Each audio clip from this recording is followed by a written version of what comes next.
আসসালামু আলাইকুম প্রিয় শিক্ষার্থীবৃন্দ, সম্মানিত অভিভাবক মণ্ডলী ও আমার সহকর্মীবৃন্দ।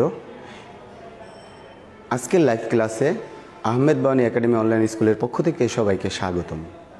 শিক্ষার্থীরা, তোমরা জানো দীর্ঘদিন ধরে আমাদের অনলাইন ক্লাস কার্যক্রম চলে আসছে। এরই ধারাবাহিকতায় আমি রফিকুল ইসলাম, সহকারী শিক্ষক, ব্যবসা শিক্ষা শাখা, Ahmed Bawani academy school and college, তোমাদের সামনে হিসাব বিজ্ঞান বিষয়ের একাদশ অধ্যায় নিয়ে আবারও হাজির হলাম। শিক্ষার্থীরা, এই অধ্যায়ের উপর আরেকটি ক্লাস আমি নিয়েছি তোমাদের। টোটাল 3টি ক্লাসে এই অধ্যায়ের আলোচনা শেষ হয়ে যায়। 3টির মধ্যে আজকে আমার দ্বিতীয় ক্লাস। তোমরা জানো there are 3 types of business such as industry, trade and direct service, অর্থাৎ উৎপাদনকারী আর বাণিজ্যিক মানে ক্রয় বিক্রয়কারী আর সেবামূলক। তো আমরা উৎপাদনকারী প্রতিষ্ঠান কিভাবে পণ্যের উৎপাদন ব্যয় নির্ণয় করে এবং বিক্রয় মূল্য নির্ণয় করে এই সম্পর্কিত একটি ক্লাস ইতিপূর্বে তোমাদের নিয়েছি। আজকে আমরা ক্রয় বিক্রয়কারী প্রতিষ্ঠান কিভাবে পণ্যের বিক্রয় মূল্য নির্ণয় করে এবং মুনাফা অর্জন করে সেই সম্পর্কিত আলোচনা এবং অঙ্ক তোমাদের সামনে উপস্থাপন করব। তো আমরা চলে যাচ্ছি আমাদের পাঠ ঘোষণায়। আজকের পাঠ হচ্ছে একাদশ অধ্যায়। তো আমরা এর আগে একটি স্ক্রিনে 2টি ছবি দেখতে পাচ্ছি। দেখো শিক্ষার্থীরা, এখানে কাঁচা বাজার অর্থাৎ টমেটো, পটল, শসা এগুলো আছে, আর এখানে ফ্রুট সেলার অর্থাৎ ফল বিক্রি করতেছে। এটা হচ্ছে দোকান। তো এখন উৎপাদনকারীর কাছ থেকে কিনে এনে ক্রেতাদের কাছে বিক্রি করতেছে, তাহলে এটা হচ্ছে ক্রয় বিক্রয়কারী প্রতিষ্ঠান। আর এটাও কাঁচামাল বিক্রি করতেছে, এটাও ক্রয় বিক্রয়কারী প্রতিষ্ঠান। এখন কাঁচামালের কিভাবে তারা ক্রয় করে, ক্রয় মূল্য কত, মোট ব্যয় কত, মুনাফা কত, এই সম্পর্কিত আলোচনা আমাদের আজকের এই অধ্যায়ে আছে। তো তাহলে আজকের পাঠ পণ্যের ক্রয় মূল্য, উৎপাদন ব্যয় ও বিক্রয় মূল্য।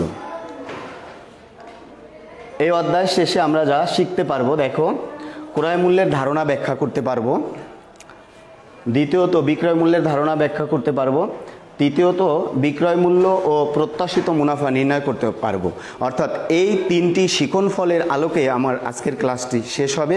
ততক্ষণ পর্যন্ত তোমরা সবাই সাথে থাকবে। আর কে কে যুক্ত হয়েছে এই মুহূর্তে আমি একটু তোমাদের দেখতেছি। আর যারা এখনও আসেনি তাদেরকে একটু বলে দিবা যাতে দ্রুত তারা যোগদান করে, এবং প্রত্যেকেই ক্লাসটি তোমাদের ফেসবুকে শেয়ার করে রাখবে যাতে পরবর্তীতে তোমরা আবার এই ক্লাসটি দেখতে পারো। অনেকেই যুক্ত হয়েছে। আমির মোল্লা, নাইস প্রেজেন্টেশন, আরিফ, রোল 1, দিবা, আলভি, অনেকেই আছে। আচ্ছা, তো দেখো এই 3টি শিখন ফলের আলোকে আমরা আমাদের আজকের ক্লাসটি শেষ করে দেব। প্রথমেই ক্রয় মূল্য কি? আসলে আমার হাতে একটি মার্কার আছে বা একটা মোবাইল আছে। আমি এটা ক্রয়ের জন্য দোকানদারকে যে টাকা দেই এটাকে আমরা প্রকৃত অর্থে ক্রয় মূল্য বুঝি। আসলে ক্রেতার দৃষ্টিকোণ থেকে আমরা এটাই বুঝি ক্রয় মূল্য। ব্যবসায়িক দৃষ্টিকোণ থেকে এটাকে ক্রয় মূল্য বলা যাবে না। ধরো আমার দোকান হচ্ছে নিউ মার্কেটে, আমি কেরানীগঞ্জ থেকে কিছু জিন্স প্যান্ট ক্রয় করব। তাহলে কেরানীগঞ্জের যে দোকান থেকে আমি জিন্স প্যান্ট কিনলাম, ওই দোকানদারকে যে টাকা দিলাম এটাকে আমরা সাধারণ অর্থে ক্রয় মূল্য বুঝি। কিন্তু এই দোকানদারকে যে টাকা দিলাম এটার সাথে আমার বিক্রয় কেন্দ্র অর্থাৎ নিউ মার্কেট পৌঁছাতে যে খরচ হবে এই খরচ যোগ করলে হবে ক্রয় মূল্য। আর এই যে পৌঁছাতে যে খরচ হয় এই খরচগুলোকে বলা হয় প্রত্যক্ষ খরচ। তো আমরা একটু স্ক্রিনে দেখে নিই ক্রয় মূল্য কি। সাধারণ অর্থে পণ্য ক্রয়ের সময় যে মূল্য আমরা ত্যাগ করি বা বিক্রেতাকে দেই এটাকে ক্রয় মূল্য বলে। কিন্তু প্রকৃতপক্ষে কি বলা হয়েছে যে আমার ক্রেতা অর্থাৎ আমি হচ্ছি ক্রেতা, আমার গুদামে আসা পর্যন্ত যে খরচ হবে এই খরচগুলো ওই প্রদত্ত মূল্যের সাথে যোগ করলে ক্রয় মূল্য হবে। অর্থাৎ ব্যবসায়িক দৃষ্টিকোণ থেকে ক্রয় মূল্য আর সাধারণ দৃষ্টিকোণ থেকে একটু ভিন্ন। তো আমরা ক্রয় মূল্য সম্পর্কে জেনে নিলাম। 2টা সংজ্ঞা এখানে দেয়া আছে, তোমরা দেখো। ক্রেতার দোকান বা গুদামে পৌঁছাতে পর্যন্ত যে সমস্ত খরচ সংগঠিত হয়, এখন কি কি খরচ সংগঠিত হয়? ধরো কেরানীগঞ্জ থেকে আমার নিউ মার্কেট পৌঁছাতে হবে, তাহলে আমি নিশ্চয় মালগুলো প্যাকেট করে সুন্দর করে একজন কুলি রিক্সা বা ভ্যানে তুলে দিবে, তাহলে কুলি খরচ। তারপরে মালটা যদি একটু ঘুরে বাবুবাজার ব্রিজের পার দিয়ে আমাদের হানিফ ফ্লাইওভারের উপর দিয়ে আসে, তাহলে একটা ভ্যান আসতে গেলেও দেখবা 10-20 টাকা লাগে। তো এখন এই হানিফ ফ্লাইওভারের উপর দিয়ে যে আসছে, এটার নাম হচ্ছে টোল খরচ। তারপরে কুলিরা তুলে দিল আমার দোকানে, এই 3 ধরনের খরচ। আচ্ছা, আমি এই পণ্যটা যদি কেরানীগঞ্জ থেকে না কিনে বাংলাদেশের বাইরে থেকে অর্থাৎ বিদেশ থেকে আমদানি করি, তাহলে আমার একটু খরচ বেড়ে যায়। সেই ক্ষেত্রে বিদেশ থেকে পণ্য ক্রয় করতে হলে বা আমদানি করতে হলে আমদানি শুল্ক, জাহাজে করে নিয়ে আসতে হবে, জাহাজ ভাড়া।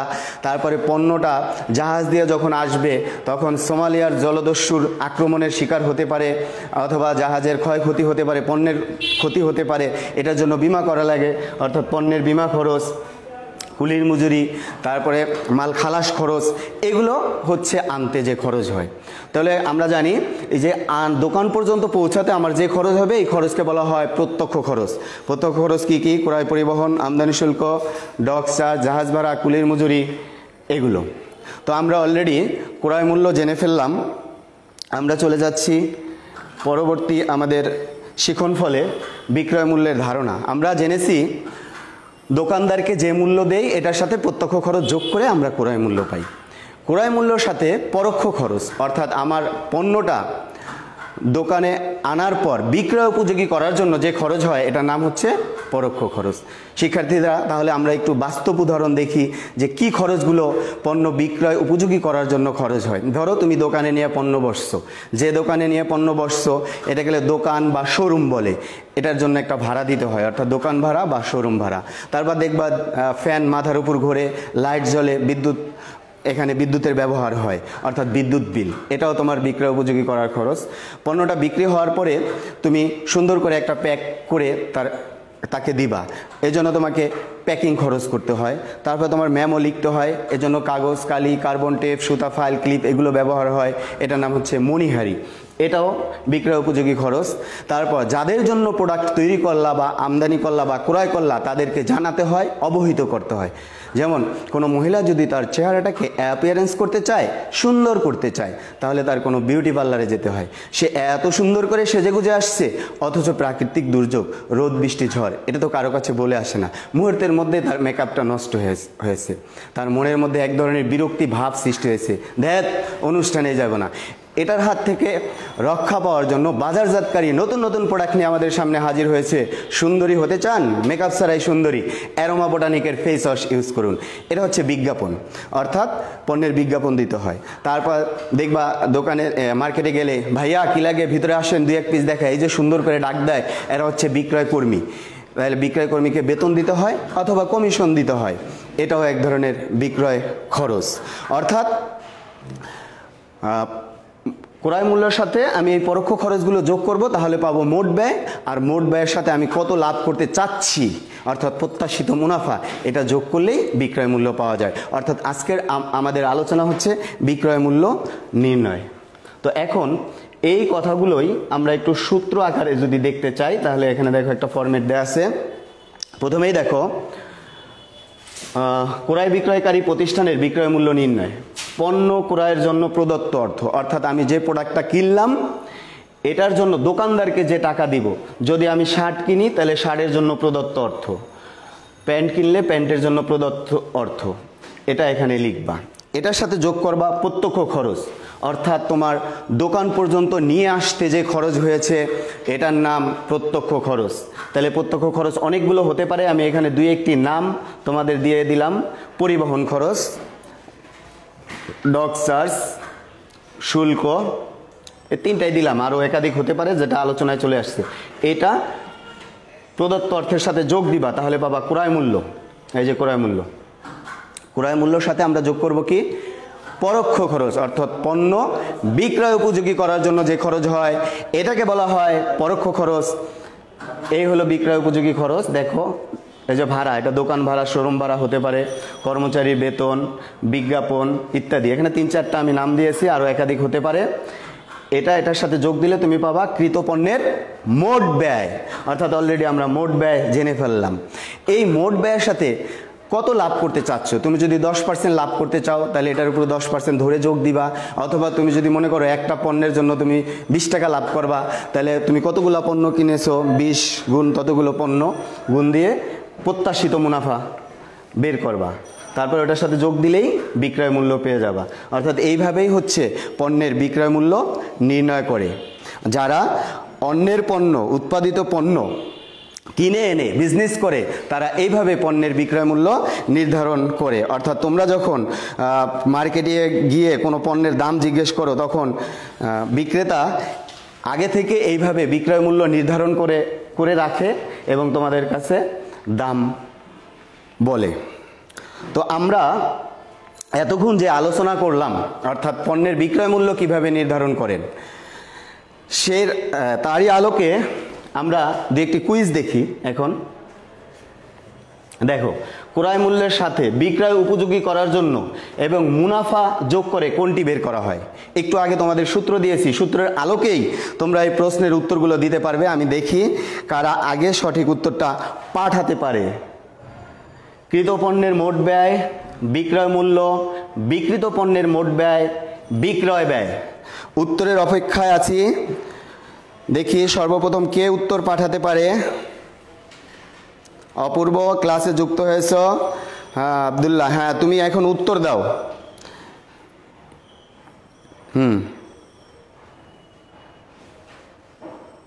আলবি ইসলাম, শিফাত আহমেদ, সি। নাজমুস সাকিবা বলছে সি মানে বিক্রিত পণ্যের মোট ব্যয় ক্রয় মূল্যের সাথে বিক্রয় উপযোগী করা খরচ। বিক্রয় উপযোগী করা খরচ মানে হচ্ছে পরোক্ষ খরচ। ক্রয় মূল্যের সাথে পরোক্ষ খরচ যোগ করলে কি পাওয়া যায় একটু আগে আমরা দেখেছি। জুনাদ, মাসুদ, জিতু, সি। সবাই তো সি বলতেছে। সি মানে বিক্রিত পণ্যের ব্যয়, বিক্রয় উপযোগী খরচ এবং মুনাফা যোগ করলে কি পাওয়া যায়। একটু আগে তোমরা যে সূত্রটা দেখলা, ক্রয় মূল্যের সাথে বিক্রয় উপযোগী খরচ মানে পরোক্ষ খরচ যোগ করলে পাওয়া যায় মোট ব্যয়। মোট ব্যয়ের সাথে যদি মুনাফা যোগ করো তাহলে কি পাওয়া যায়। অবশ্যই সঠিক উত্তর এখনো আসে নাই। আরিফ হাবিব, বি একজনে বলেছে। হ্যাঁ সঠিক উত্তর সম্ভবত বি। আমরা অলরেডি বি। দেখো সঠিক উত্তর হচ্ছে বি। সূত্রটা ছিল ক্রয় মূল্যের সাথে বিক্রয় উপযোগী করার খরচ। তাহলে বিক্রয় উপযোগী করার খরচ মানে পরোক্ষ খরচ। তাহলে ক্রয় মূল্য যোগ পরোক্ষ খরচ ইকুয়াল টু হলো মোট ব্যয়। মোট ব্যয়ের সাথে মুনাফা যোগ করলে পাওয়া যাবে বিক্রয় মূল্য। জাহিদ হাসান, হ্যাঁ সবাই এখন 2 বলতেছে। ধন্যবাদ সবাইকে। আমরা চলে যাচ্ছি আমাদের পরবর্তী কুইজে। পরোক্ষ খরচের মাধ্যমে পণ্যকে কি করা হয়। পরোক্ষ খরচের মাধ্যমে পণ্যকে কি করা হয়।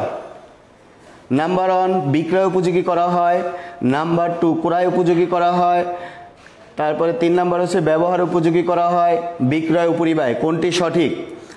পরোক্ষ খরচের মাধ্যমে কি করা হয়। সঠিক উত্তরের অপেক্ষায় আছি। হ্যাঁ দ্রুত সবাই উত্তর পাঠিয়ে দাও। এখনো কেউ সঠিক উত্তর পাঠাতে পারেনি। আবার দেখো, পরোক্ষ খরচের মাধ্যমে পণ্যকে কি করা হয়। বিক্রয় উপযোগী করা হয়, ক্রয় উপযোগী করা হয়, ব্যবহার উপযোগী করা হয়, না বিক্রয় উপরিব্যয়। ডি নাম্বার বলছে রায়হান ইসলাম আলভি, বিক্রয় উপরিব্যয়। পরোক্ষ খরচ সঠিক উত্তর এখনো আসেনি।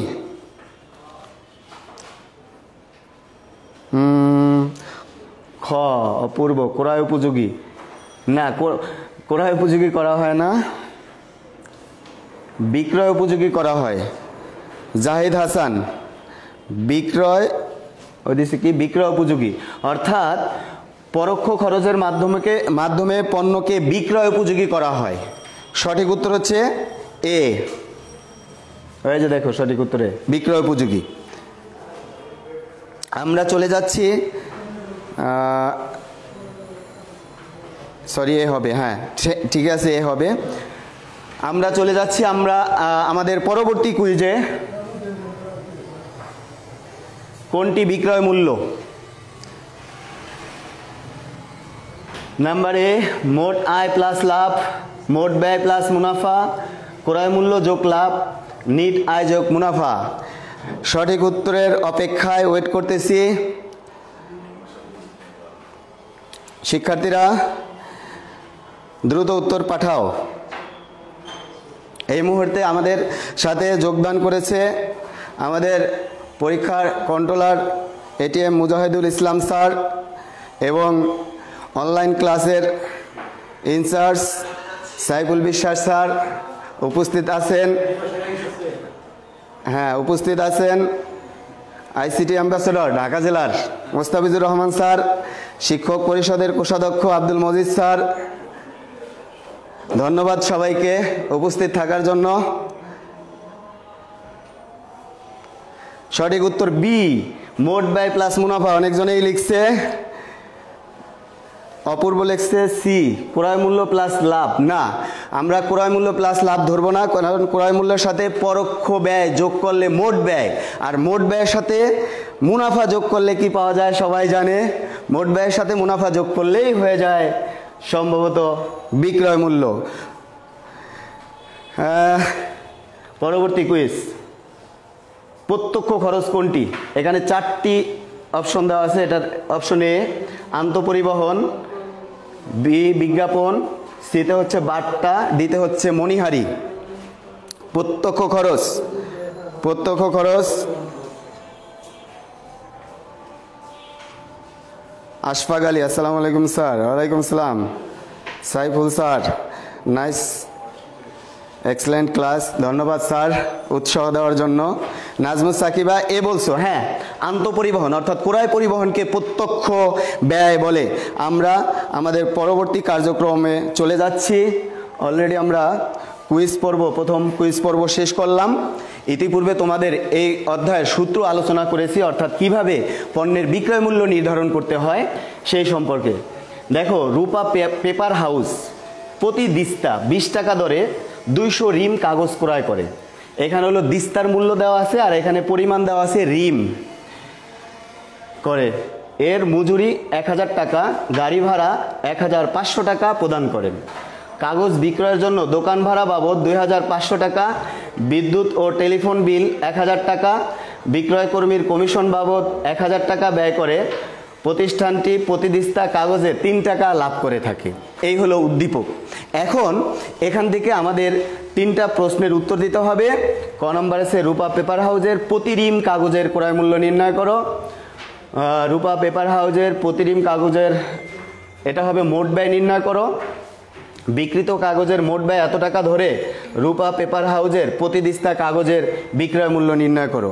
তাহলে একটা একটা করে প্রশ্নের উত্তর আমরা দিতে চাচ্ছি। প্রথমে দেখো, এখানে দেওয়া আছে 1 দিস্তার দর, পরিমাণ দেওয়া আছে রিম। আমরা জানি কত দিস্তায় 1 রিম, 20 দিস্তায় 1 রিম। এখানে 20 দিস্তা কাগজ হবে, 200 গুণ 20 হবে আর কি, তাহলে পরিমাণ পাবা। এই হলো 1 দিস্তার দাম, আর এটা হলো পরিমাণ 20 গুণ 200, অর্থাৎ 20 দিস্তায় 1 রিম। এখানে কিনেছি আমি 200 রিম, তাহলে 200 গুণ 20, এটা হচ্ছে পরিমাণ, এটা হচ্ছে দর। অর্থাৎ দরকে পরিমাণ দ্বারা গুণ করে মোট মূল্য পাওয়া যাবে। এখানে আমি ছোট্ট করে লিখে দিয়েছি 1 রিম সমান সমান 20 দিস্তা। দেখো 80,000 টাকা হয় ক্যালকুলেটরে। তো এইটা হলো কাগজের জন্য প্রদত্ত মূল্য, অর্থাৎ দোকানদারকে যে টাকা আমরা দিয়েছি, এই টাকার সাথে প্রত্যক্ষ খরচ যোগ করতে হবে। প্রত্যক্ষ খরচ মানে দোকান পর্যন্ত আনতে যে খরচ হয়, একটু আমরা দেখি। এই যে মজুরি, কুলির মজুরি এটা, আর গাড়ি ভাড়া মানে বহন খরচ, এই দুইটা হচ্ছে প্রত্যক্ষ খরচ। তাহলে এই দুইটা আমরা এটার সাথে যোগ দিব। দেখো, এই যে মজুরি 1000 টাকা, গাড়ি ভাড়া হচ্ছে 1500 টাকা, এই দুইটা যোগ করলে হলো 2500 টাকা। তাহলে 80,000 যোগ 2500, টোটাল হলো 82,500। শিক্ষার্থীরা, তোমরা নিশ্চয়ই বুঝতে পেরেছো পণ্যের প্রদত্ত মূল্যের সাথে প্রত্যক্ষ খরচ যোগ দিলে পাওয়া যায় ক্রয় মূল্য। তাহলে এখানে আমরা কত রিম কাগজের ক্রয় মূল্য বের করেছি? নিশ্চয় 200 রিম কাগজের বিক্রয় মূল্য বের করেছি। তাহলে আমাকে যদি 1 রিমের কাগজের বিক্রয় মূল্য বের করতে বলে, তাহলে পরিমাণকে পরিমাণ দ্বারা ভাগ করতে হবে, অর্থাৎ টাকাকে পরিমাণ দ্বারা ভাগ করতে হবে। 82,500 হচ্ছে 200 রিমের ক্রয় মূল্য, তাহলে 200 দিয়ে ভাগ করলেই 1 রিমের ক্রয় মূল্য আমরা পেয়ে যাব। একটু দেখি, ক্রয় মূল্য ভাগ মোট একক মানে রিম, তাহলে ক্রয় মূল্য হচ্ছে 82,500 আর 200 দিয়ে ভাগ করলে 1 রিমের কাগজের ক্রয় মূল্য হলো 412.50 টাকা। এই হলো ক্রয় মূল্য। আমরা আমাদের প্রথম শিখন ফল অর্থাৎ প্রথম প্রশ্ন ক নাম্বারের উত্তর অলরেডি আমরা পেয়ে গেছি। আমরা চলে যাচ্ছি খ নাম্বার প্রশ্নের উত্তর জানার জন্য। প্রতি দিস্তা কাগজের মোট ব্যয় বের করতে বলছে, এখানে দিস্তা, তাহলে এখন 200 রিমে কত দিস্তা হয়? 200 গুণ 20 অর্থাৎ 4000 দিস্তা কাগজের আমরা ক্রয় করেছি। সেই ক্ষেত্রে ক থেকে যে আমরা মোট ক্রয় মূল্য পেয়েছি, এটার সাথে আমরা যদি পরোক্ষ খরচ যোগ করি, অর্থাৎ আমার দোকানে আনার পর পণ্যটা বিক্রয় উপযোগী করতে যে খরচ হয়, ওই খরচটাকে বলা হয় পরোক্ষ খরচ। তাহলে পরোক্ষ খরচ এখানে হচ্ছে দোকান ভাড়া, বিদ্যুৎ বিল, বিক্রয় কর্মীর কমিশন, এগুলো হচ্ছে বিক্রয় সংক্রান্ত খরচ অর্থাৎ পরোক্ষ খরচ। এই তিনটা আইটেম আমরা এখানে যোগ দিব, 1 2 এই যে 3 চলে আসছে। এই তিনটা যোগ দিয়ে তুমি ক্রয় মূল্যের সাথে যোগ করবা, তাহলে তুমি পেয়ে যাবা মোট ব্যয়। অর্থাৎ এখানে আমরা কত রিম কাগজের মোট ব্যয় বের করেছি, উত্তর হচ্ছে 200 রিম। যদি বলি কত দিস্তা কাগজের মোট ব্যয় বের করেছি, তাহলে কিন্তু 200 দিস্তা না, এই 200কে 20 দিয়ে গুণ করতে হবে, কারণ 1 রিম সমান সমান 20 দিস্তা, এটা ইতিপূর্বে তোমাদের লিখে দিয়েছি। এখন আমাকে বের করতে বলছে প্রতি দিস্তা কাগজের মূল্য, তাহলে এই 87,000 টাকা হচ্ছে 4000 দিস্তা কাগজের মোট ব্যয়। তাহলে আমরা এখন এটাকে মোট ব্যয় ভাগ মোট একক দিস্তা 4000, এটা 4000 দিয়ে ভাগ করলে 21.75।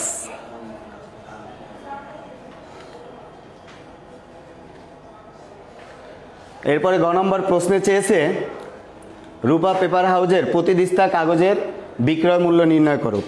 এখন মোট ব্যয় ওখানে আমরা পেয়েছি 87,000 টাকা, ওই প্রশ্নের উত্তরটা এখানে নিয়ে আসলাম। এটার সাথে মুনাফা যোগ করতে হবে। এখন মুনাফার কথাটা কি বলছে দেখো, বলছে প্রতি দিস্তা কাগজে 3 টাকা লাভ করে। তাহলে আমার এখানে কত দিস্তা আছে? 4000 দিস্তা ছিল, কারণ 200 রিম মানে 4000 দিস্তা, একে 20 দ্বারা গুণ করতে হয়। তাহলে 4000 গুণ 3 এই হলো 12,000 টাকা, অর্থাৎ মুনাফা হয়েছে 12,000 টাকা। মোট ব্যয়ের সাথে মুনাফা যোগ করলে পাওয়া যায় বিক্রয় মূল্য। এরপর এই বিক্রয় মূল্যকে কি করবা? প্রতি দিস্তা কাগজের বিক্রয় মূল্য চাইছে, তাহলে বিক্রয় মূল্যকে তুমি 4000 দিয়ে ভাগ করবা, 4000 হবে এখানে, 400 না 4000 ভাগ করলে পাওয়া যাবে 23 টাকা। এই হলো আমাদের বিক্রয় মূল্য। অলরেডি আমরা বিক্রয় মূল্য বের করা শিখে ফেললাম। এখন তোমাদের সামনে কয়েকটি কুইজ দিয়ে আজকের ক্লাসটা শেষ করে দিতে চাচ্ছি। দেখো, প্রথমে এখানে একটা ছোট্ট উদ্দীপক দেওয়া আছে, জনাব জাকির 800টি মার্কার পেন 16,000 টাকায় ক্রয় করেন। তিনি পরিবহন ব্যয় 800 টাকা এবং কর্মচারীর বেতন 2000 টাকা প্রদান করেন। প্রতিটি কলমের ক্রয় মূল্য কত? এখানে 800টি মার্কার পেনকে ক্রয় করেছি 16,000 টাকা দিয়ে। তোমরা সহজেই বলবা যে 16,000কে 800 দিয়ে ভাগ করলে একটি ক্রয় মূল্য পাওয়া যায়। আসলে প্রকৃতপক্ষে এটাকে ক্রয় মূল্য বলে না, ক্রয় মূল্যের সাথে প্রত্যক্ষ খরচ যোগ করতে হয়, অর্থাৎ দোকান পর্যন্ত আনতে যে খরচ হয়, দোকান পর্যন্ত আনতে খরচ হয়েছে পরিবহন ব্যয় এই 800, অর্থাৎ 16,800কে 800 দিয়ে ভাগ করলে যে উত্তরটা বের হবে এটাই হবে প্রতিটি কলমের ক্রয় মূল্য। এখানে অনেকগুলো অপশন দেওয়া আছে, তোমরা সঠিক উত্তর পাঠাও। দ্রুত সঠিক উত্তরের প্রত্যাশায়।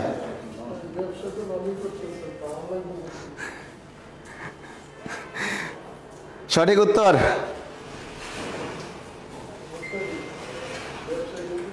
এজাজ হোসেন রাজ। আসসালামু আলাইকুম। ওয়ালাইকুম সালাম। আজকে জিদানি ক্লাস অংশগ্রহণ করেছে, ধন্যবাদ সবাইকে। তোমরা জানো যারা আজকে নবম দশম শ্রেণীর শিক্ষার্থীরা ক্লাসে অংশগ্রহণ করেছো, আগামীকাল আমাদের অর্ধবার্ষিক পরীক্ষার আমরা প্রশ্নপত্র এবং খাতা তোমাদের বিতরণ করব। দিবা শাখা হচ্ছে 12টার সময় 301 নম্বর কক্ষে আসতে হবে এবং প্রভাতী শাখা 10টার সময় 9টার দিকে নিজ নিজ ক্লাসে আসবে। শিহাব রোল 22, ঠিক আছে 22, এটার ক্রয় মূল্য বের করো।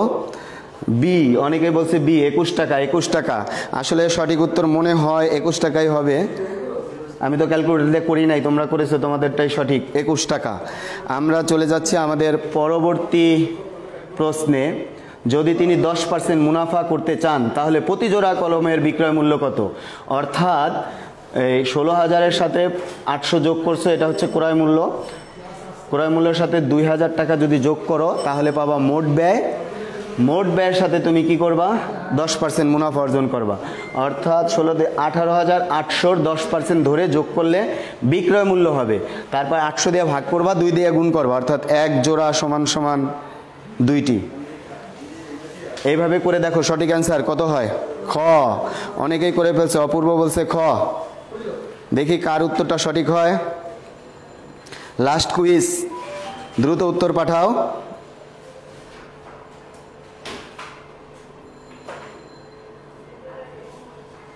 খ, অনেকেই খ, লেট হয়ে গেল। হ্যাঁ, সঠিক উত্তর খ বলছে অনেকেই। দেখি তাহলে সঠিক উত্তর কোনটা। 51.70 টাকা। আমরা চলে যাচ্ছি আমাদের পরবর্তী প্রশ্নে, অর্থাৎ লাস্ট সর্বশেষ। সর্বশেষ শাহরিয়ার নাজিম যুক্ত হয়েছে, রোল 20 যুক্ত আছে। হ্যাঁ, সর্বশেষ প্রশ্ন, মোট ব্যয় থেকে ক্ষতি বাদ দিলে কোনটি পাওয়া যায়?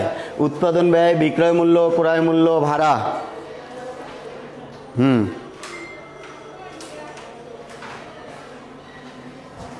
বিক্রয় মূল্য। শাহরিয়ার নাজিম বলছে বিক্রয় মূল্য, অপূর্ব বলছে ক উৎপাদন ব্যয়। না, উৎপাদন ব্যয় তো হবেই না, ক হবে না। দেখি আর কে। বি, বিক্রয় মূল্য। তাহলে সঠিক উত্তর মনে হয় বিক্রয় মূল্যই হবে। বিক্রয় মূল্য। আমরা চলে যাচ্ছি আমাদের পরবর্তী কুইজ। সর্বশেষ, কোনটি প্রশাসনিক উপরিব্যয়? আগের ক্লাসগুলোতে তোমাদের প্রশাসনিক উপরিব্যয় শেখানো হয়েছিল। ছাপা মণিহারি, বিজ্ঞাপন, ক্রয় মণিহারি।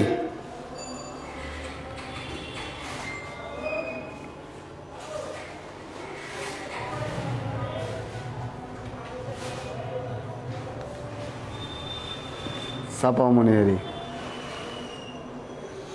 শিক্ষার্থীরা, অলরেডি আমরা আমাদের কুইজ পর্ব শেষ করলাম।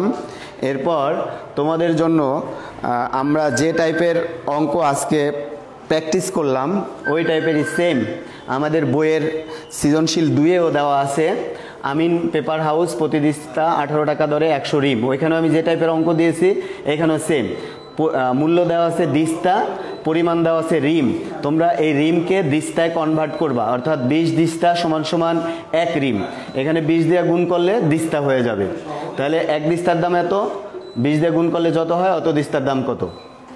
এই জন্য মজুরি দেওয়া আছে, গাড়ি ভাড়া দেওয়া আছে, আর কাগজ বিক্রয়ের জন্য দোকান ভাড়া, বিদ্যুৎ ও টেলিফোন বিল এবং বিক্রয় কর্মীর কমিশন দেওয়া আছে। অর্থাৎ সেম আগের অঙ্কটার মতোই একটি অঙ্ক তোমাদের এখানে আমি দিয়ে দিলাম বাড়ির কাজ। এখানে বলছে আমিন পেপার হাউসের প্রতি রিম কাগজের ক্রয় মূল্য কত, আবার প্রতি দিস্তা কাগজের মোট ব্যয় কত। কাগজের মোট ব্যয় 40,000 টাকা ধরে প্রতি দিস্তা কাগজের বিক্রয় মূল্য নির্ণয় করো। অর্থাৎ সেম বাড়ির কাজটা তোমরা করে আমাদের নবম দিবা মধুমতি শাখার যে গ্রুপ খোলা হয়েছে, যারা গ্রুপে অ্যাড আছো তারা গ্রুপে এই বাড়ির কাজটা সাবমিট করবা। অর্থাৎ যারা যারা ক্লাস করেছো এবং বাড়ির কাজ দেখাবে, আমি বুঝবো তারা ক্লাসে অংশগ্রহণ করছো। আর যারা ক্লাস করতে পারোনি তারা ক্লাসটা শেয়ার করে রাখো। অনেকের গার্ডিয়ান আছে এখানে ফেসবুকে যুক্ত আছে, তারাও ক্লাসটা শেয়ার করে রাখতে পারে পরবর্তীতে, যাতে তাদের সন্তানকে দেখাতে পারে। এবং এর আলোকে এই বাড়ির কাজটি আমাদের নবম দিবা মধুমতি রফিক স্যার নামে যে গ্রুপ খোলা আছে এই গ্রুপে পাঠিয়ে দিতে পারবে। ধন্যবাদ সবাইকে। আজকে এই বাড়ির কাজের মাধ্যমেই ক্লাসটা শেষ করতে চাচ্ছি। পরবর্তীতে তোমাদের আবার গণিত ক্লাস আছে মোস্তাফিজ স্যারের, গণিত ক্লাস দেখার জন্য সবাইকে আমন্ত্রণ জানিয়ে আজকের মতে এখানেই বিদায় নিচ্ছি। আল্লাহ হাফেজ। আমি আপনাকে দেখাই দেবো না, আমি একটু যাই ছবি তুলে দেবো। আচ্ছা।